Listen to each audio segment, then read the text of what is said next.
啊，魏公子并非中了恶咒，恰恰相反，是被瑞兽还愿，返老还童。只不过这瑞兽兴许是修为尚浅，技艺尚且不娴熟，让魏公子的记忆、心智也随着体貌一同回到了幼时。蓝曦臣解释道：“那瑞兽名曰人鼠，其状如幼兔，半妖半仙，知恩图报，是以为瑞兽。不过这瑞兽心软，到处被人利用，以为那人帮了自己便还愿报恩。但人鼠的报恩，只有秉性至纯之人方才能受得起，其他人即便是骗来，也无福消受。既然是福报而非灾孽，岂有随意收回之理？”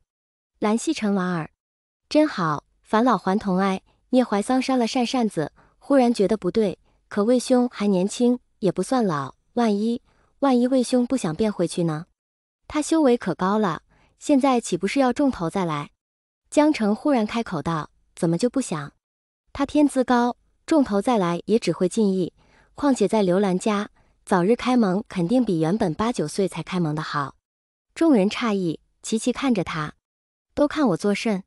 江澄额头青筋蹦了蹦，无事，就是觉得这话不像是江兄说出来的。江澄深吸了口气，的确，要是早些日子，他断然不会这么说。可几天下来，他似乎明白了为何阿爹决定将魏无羡留在这里。魏无羡大约是8、9岁时才被捡回莲花坞，刚来时饿得瘦瘦小小的，似乎总是生病，但总是不和人说。阿娘自他进莲花坞的第1日开始便面色不善，时常当着魏无羡的面提起旧事。刚开始，魏无羡很是不知所措，低头受骂后还要过来和他说对不起，后来被骂习惯了似的，总是一副什么都不在乎的模样，无论是伤了、病了还是被骂了，他似乎只有一副笑相，根深蒂固地扎在骨子里。江澄几乎从未见他哭过，魏无羡待他如兄如友，从小到大事事可着他来，与其说是宽厚包容，不如说是放纵迷环。出发前几日，他们因修为之事被阿娘大骂了一场，最后罚跪了祠堂。期间自然免不了说几句诸如家仆之子之类的话，惹得阿爹不快，辩驳了几句，两人火气愈发大，说出来的话也越发没边。他其实曾经想过，若是魏无羡没被阿爹捡回来就好了，阿娘也不会天天都这么生气，也不会天天和阿爹吵架，也不会总是拿他和魏无羡做对比说他没出息。他因为这个曾对魏无羡发过脾气，魏无羡没说什么，但江澄知道他都入了心，所以魏无羡在尽力弥补欠江家的。那个和他勾肩搭背的人，真的像他表现出的那样快活吗？那天变成了糯米团子的魏无羡高烧挣扎的时候，他就明白了，在这里魏无羡不需要隐忍伤痛，有人甘愿为他彻夜不眠，留心他的每个动作，每次呻吟。有人会体察汤药苦楚，给他递上一颗糖，也有人可以毫不顾忌地把他抱在怀里安抚，当着自己儿子的面任其把自己当成阿爹。比起热闹的莲花坞，看似清冷的云深不知处更像是魏无羡的家。小魏婴昏昏沉沉地睡了不知多久，兴许是上次哭狠了，头有些难受，一弯一弯的疼。他迷迷糊糊睁开眼，入目是一片奶白的帐幔，被春日的暖风拨弄着，轻盈飘逸地起伏着。身下是软软的被褥，让他的身子都轻飘飘软绵绵的，像是陷在了一大块棉花似的云朵里，被阳光烘烤得暖洋洋，香喷喷的。只可惜他这几日高烧，烧得全身的骨头都疼，身上僵僵的有些难受。小孩子眨了眨眼，有些遗憾，可惜了这么软和的被子。魏婴，熟悉的声音，一只漂亮的手轻轻搭在他额头上，指腹的脖茧扫得他痒痒的。二哥哥，孩子的声音有些哑，喉咙里也涩涩的。蓝忘机拖着奶团的上身抱着他缓缓着坐起来，靠在自己胸口，倒了些温水。奶团很懂事的张着小手要接过碗，却被蓝忘机拒绝。你手上还有伤。小魏婴满不在乎，没事的，这些都是小伤，阿英是男子汉，不怕疼的。蓝忘机忍不住揉了揉他圆鼓鼓的奶膘。奶团喝了水，软乎乎的趴在蓝忘机身上腻着，任由那清浅的檀香将它包裹起来，周身都绵软的不像话，骨头也随之酥软起来。蓝忘机已经习惯，由着他奶猫似的赖着，扯着被子把它盖住，然后轻轻地开始按揉他头上的穴位。小魏婴并不曾说疼，只是蓝忘机早已猜到。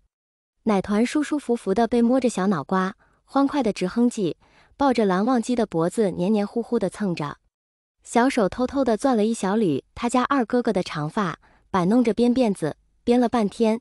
蓝忘机忽然换了个姿势，他还没来得及撒手，不小心扯了一下。蓝忘机条件反射地微微皱眉，小家伙连忙松手，转而捂住自己那双圆溜溜的眼睛，偷偷从指缝里去看蓝忘机的面色，见他似乎并未生气，才挪开手，很是不好意思地爬上去给蓝忘机揉了揉头。蓝忘机无事，不疼。奶团温软的小手固执地给他揉了半天，忽然停下来，低头不说话。